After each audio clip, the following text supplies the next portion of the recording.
Hello दोस्तों, federalism एक ऐसा टॉपिक है जिसके बेसिस पे प्रीलिम्स और मेंस में बहुत सारे सवाल आपसे पूछे जाते हैं। खास तौर पे मेंस में जब आपसे पूछा जाता है इंडिया के फेडरल स्ट्रक्चर के बारे में, तो हम ढूंढते रहते हैं कि क्या एग्जाम्पल्स देनी चाहिए। हम इंडिया की अंदर की एग्जाम्पल्स देते हैं, लेकिन क्या आपने कभी सोचा कि आप इंडिया के बाहर की भी एग्जाम्पल्स दे सकते हो? आज देखते हैं कि दो कंट्रीज के अंदर फेडरलिज्म को कैसे हैंडल किया गया, बेल्जियम और Sri Lanka. Now, first, the case of Belgium is discussed. As we know, Belgium is a Western European nation, and it comes among the developed countries. It is a part of European Union. ये European Union का भी एक part है. In fact, EU के जो headquarters हैं वो Brussels में हैं, और ब्रुसेल्स बेल्जियम की ही कैपिटल है।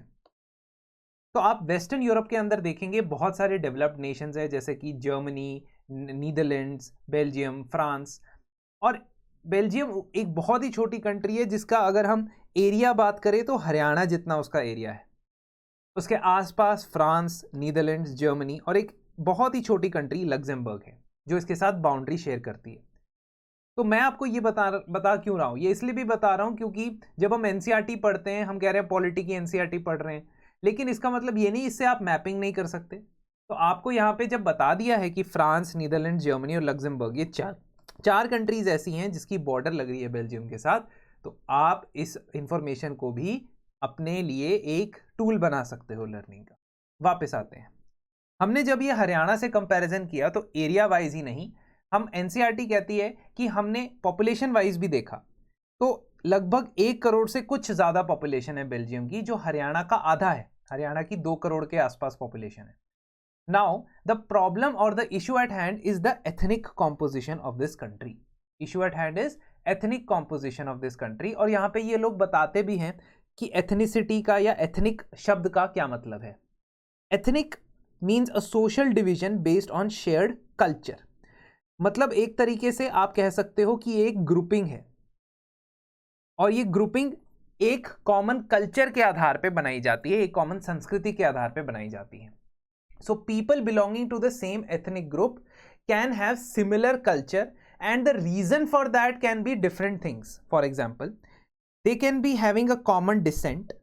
Descent मतलब कि उनके पूर्वज सेम थे, because of the physicality, physical features, physical characteristics, or it could be the food habits, religious habits, language habits, cultural habits, or combination of 2 or 3 or 4. कहने का मतलब एक एथनिक ग्रुप जो होता है उसका कोई सॉलिड डेफिनेशन नहीं है कि धर्म के आधार पे है या जाति के आधार पे है या रेस के आधार पे है।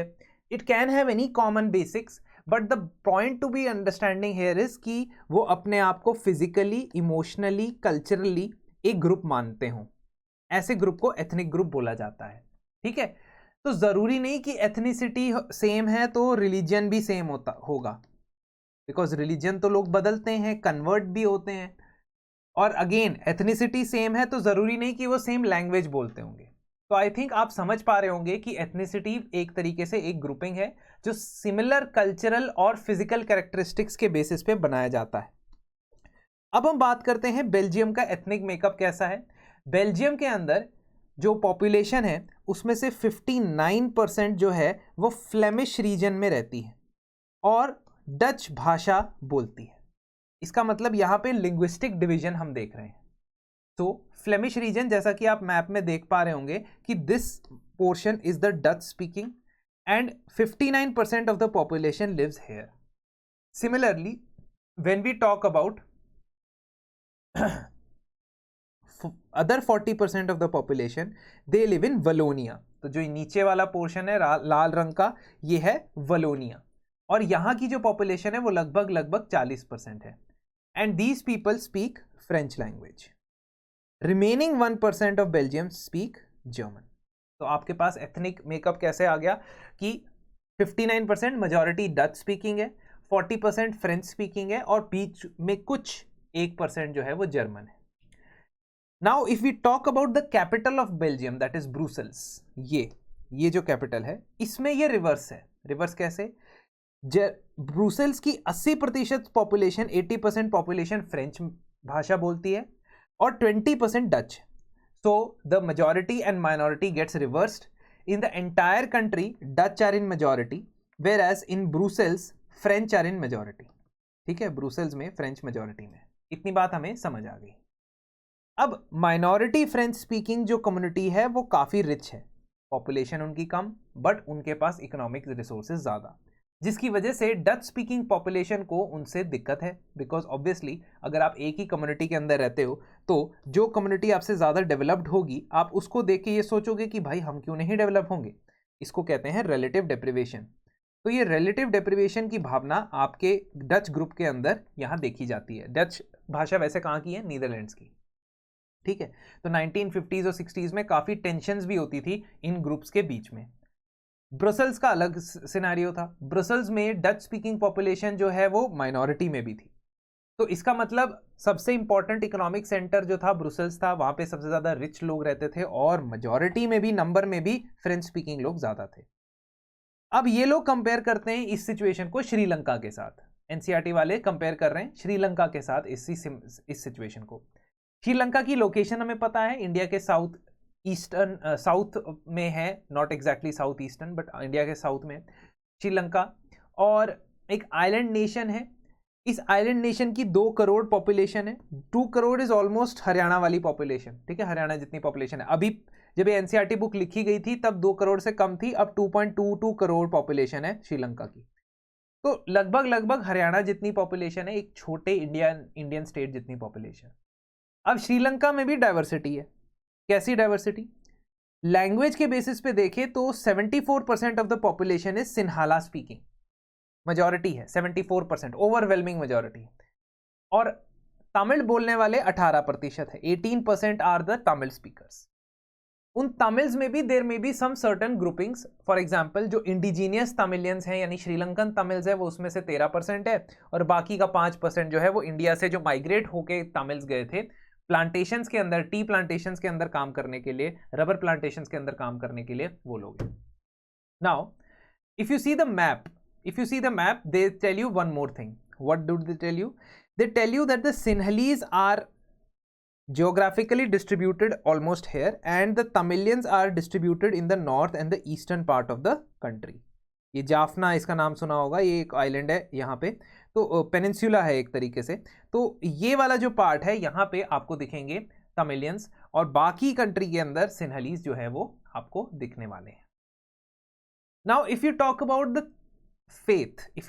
द फेथ, यानी कि रिलीजन, दूसरा एस्पेक्ट जो है लैंग्वेज के साथ साथ फेथ का जो एस्पेक्ट है उसमें अगर देखा जाए तो मेजॉरिटी जो है वो बुद्धिस्ट्स हैं।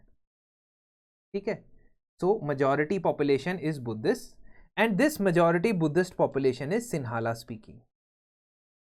ठीक है, तो सिन्हाला और बुद्धिस्ट का ओवरलैप है। Maximum population is Sinhala Buddhist, where as Tamils की अगर हम बात करते हैं, तमिल बोलने वाले लोगों की हिंदी भी हो सकती है, हिंदू भी हो सकते हैं वो, कुछ उसमें से मुस्लिम्स भी हैं and certain Christians are also there. ठीक है, एंड सर्टन सिन्हाला वाले क्रिश्चियंस भी हैं, बट मेजॉरिटी बुद्धिस्ट है बट कुछ क्रिश्चियंस भी हैं। तो अब ये सिचुएशन क्रिएट हो चुकी है। बेल्जियम का हमने याद किया, हमने देखा बेल्जियम के अंदर डच मेजॉरिटी है लेकिन कैपिटल के अंदर फ्रेंच मेजॉरिटी है, जबकि यहाँ पे हम देख रहे हैं श्रीलंका के अंदर सिन्हाला बुद्धिस्ट मेजॉरिटी है और तमिल हिंदू मुस्लिम क्रिश्चियन हो वो माइनॉरिटी में है। Now both the situations are very similar. अब आपको ये बोलता है, किताब वाला बोलता है कि अगर डच कम्युनिटी अपनी न्यूमेरिक मेजॉरिटी का इस्तेमाल करती और फोर्सिबली डच लैंग्वेज को पॉपुलराइज करती, डच लैंग्वेज को मेन लैंग्वेज बना देती तो मेसी हो जाता काम, मुश्किल हो जाता। और श्रीलंका में भी सेम सिचुएशन है। अब श्रीलंका ने मेजॉरिटेरियनिज्म का रास्ता अपनाया और यहाँ पे पावर शेयरिंग से कतरा गए। कैसे? 1948 में Sri Lanka became independent. Earlier, as you know, it was known as Ceylon, again a British colony. Got independence in 1948. But after independence, the tendency of the Sinhala majority was that it wanted to establish a system where Sinhalas got priority. तो Sinhala speaking population, खासतौर पे Buddhist population, will get priority. इस तरीके का system इन्होंने बनाने की कोशिश की, और ये बहुत ही उनकी तरफ से, उनके हिसाब से ये सही है। क्यों? क्योंकि जो काफ़ी सारे तमिलियंस हैं वो इंडिजीनियस श्रीलंकन्स नहीं है, बाहर इंडिया से आए हैं, तो उनको भी फॉरेनर की तरह ही वो मानते थे। ठीक है, I am not saying that they were correct, but what they thought I am telling you. तो 1956 में सिन्हाला को ओनली ऑफिशियल लैंग्वेज बनाया गया श्रीलंका की। तो सबसे पहला मेजॉरिटेरियन कदम क्या उठाया गया है कि श्रीलंका की एकमात्र ऑफिशियल लैंग्वेज सिन्हाला बना दी गई। दूसरा, काफ़ी ऐसी पॉलिसीज बनाई गई जिसकी वजह से यूनिवर्सिटी के अंदर, टीचिंग प्रोफेशनल पोजीशंस या गवर्नमेंट जॉब्स के अंदर सिन्हाला एप्लीकेंट्स को प्रेफरेंस दी गई। Then they made a new constitution and in that constitution they started giving priority to one particular religion, that is Buddhism. अब ये जो 3 कदम है श्रीलंका की तरफ से वो देख रहे हैं आप, और उनको देखते हुए ये पता लग रहा है कि Sri Lankan Tamils will feel left out, Sri Lankan Tamils will start feeling relative deprivation, and Sri Lankan Tamils will start feeling alienation because they are being excluded from the important positions and even the basic society. तो उनको लगता था कि Buddhist Sinhala leader जो है वो सिर्फ अपने पार्टी बेस के लिए काम करेंगे, वो हमारे लिए काम तो नहीं करने वाले हैं। धीरे धीरे करके मार्जिनलाइज होने लग गए तमिलियंस, और तमिलियंस मार्जिनलाइज होने लग गए तो वो डिमांड करने लग गए इक्वल पॉलिटिकल राइट्स की, जो उनको नहीं मिले। और क्योंकि उनको इस तरीके के पॉलिटिकल राइट्स नहीं मिले, इन कम्युनिटीज के बीच का जो रिश्ता है वो खराब होता गया। इनिशियली जो इनका स्ट्रगल था वो पीसफुल था। They launched parties, they launch struggles for the recognition of Tamil as an official language. और इनकी दूसरी डिमांड ये थी कि आप जो तमिल मेजॉरिटी एरियाज हैं उनको प्रोविंस बनाओ और वहां की अलग से प्रोविंशियल गवर्नमेंट बनाओ और उस प्रोविंशियल गवर्नमेंट को कुछ पावर्स दो, so that they are at least happy in their states. वो अपने अपने स्टेट में तो खुश रहें। पूरे श्रीलंका में कुछ नहीं मिल रहा तो कम से कम नॉर्थ और ईस्ट श्रीलंका में तो कुछ मिले, ये इनकी डिमांड थी। लेकिन इनकी डिमांड मानी नहीं गई। श्रीलंका ने फेडरल गवर्नमेंट या प्रोविंशियल गवर्नमेंट बनाने से इनकार कर दिया। और 1980s तक आते आते, इनफैक्ट 70s के एंड तक आते आते ही मिलिटेंट ऑर्गेनाइजेशंस रन होने लग गई, जिसको हम तमिल ईलम की डिमांड से जोड़ते हैं। सो LTTE, liberation tigers of Tamil Eelam नाम की एक ऑर्गेनाइजेशन 1976 में वी प्रभाकरन नाम के एक इंडिविजुअल ने स्टार्ट की थी। ये सब यहाँ नहीं लिखा है शायद। तो वी प्रभाकरन नाम के बंदे ने स्टार्ट कर दी ऑर्गेनाइजेशन और दे बिकेम वायलेंट। इन्होंने अपनी प्रोटेस्ट जो है या जो डिमांड्स है वायलेंटली रखनी शुरू कर दी अगेंस्ट द श्रीलंकन गवर्नमेंट, और इसकी वजह से एक सिविल वॉर सिचुएशन क्रिएट हो गई, जहाँ पे तमिलियंस और सिन्हलीज के बीच में लड़ाई चलती रही। बहुत सालों तक ये लड़ाई चली। इनफैक्ट 1980s के एंड में जाके 87-88 में भारत ने अपनी सेना को भी वहां भेजा, Indian peace keeping force. Why? Because the interest of Indian Tamils was also involve. Indian Tamils who had gone from Tamil Nadu और India from the earlier generations, they were also involve. So after this what happened, 2009 तक ये civil war चला, जब तक ये बंदा प्रभाकरन मारा नहीं गया, बट इसमें बहुत सारे लोगों की जान गई। In fact Sri Lankan army committed many human rights violations and atrocities.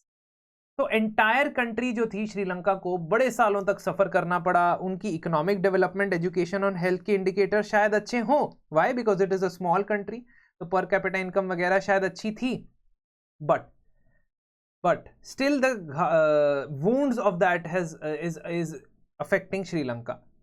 Recent times में हमने देखा 2022 में श्रीलंका में इकोनॉमिक क्राइसिस आती है। आपने अगर करंट अफेयर्स फॉलो किए होंगे तो that is a different issue that you can discuss or you will see in the newspapers that is coming up, recurring up. So you understand that Sri Lanka did not do very well with the diverse background that the people had and the diversity which it had. What did Belgium do? Belgium ने क्या किया? 1970 से लेके 1993 तक Belgium के leaders ने ये समझा कि हमारी जो पॉलिटी है या हमारा जो सोशल सेटअप है वो बड़ा ही कॉम्प्लिकेटेड है, बड़ा ही डाइवर्स है, बड़े ही अलग अलग एथनिसिटीज़ के यहाँ पे लोग हैं। इसीलिए हम अपने संविधान में इन सब चीज़ों को अकोमोडेट करने की कोशिश करेंगे। We will try to accommodate all these things and something like this India also did with their constitution. Anyways 1970 और 1993 के बीच में 4 बार उन्होंने अपने संविधान को बदला और उन्होंने एक ऐसा सिस्टम बनाने की कोशिश की जहां इस बेल्जियम में ही सारी कम्युनिटीज एक दूसरे के साथ मिल बांट के रहें, पावर को शेयर करें ताकि किसी को भी बुरा ना लगे। अब कैसे हो रहा है ये?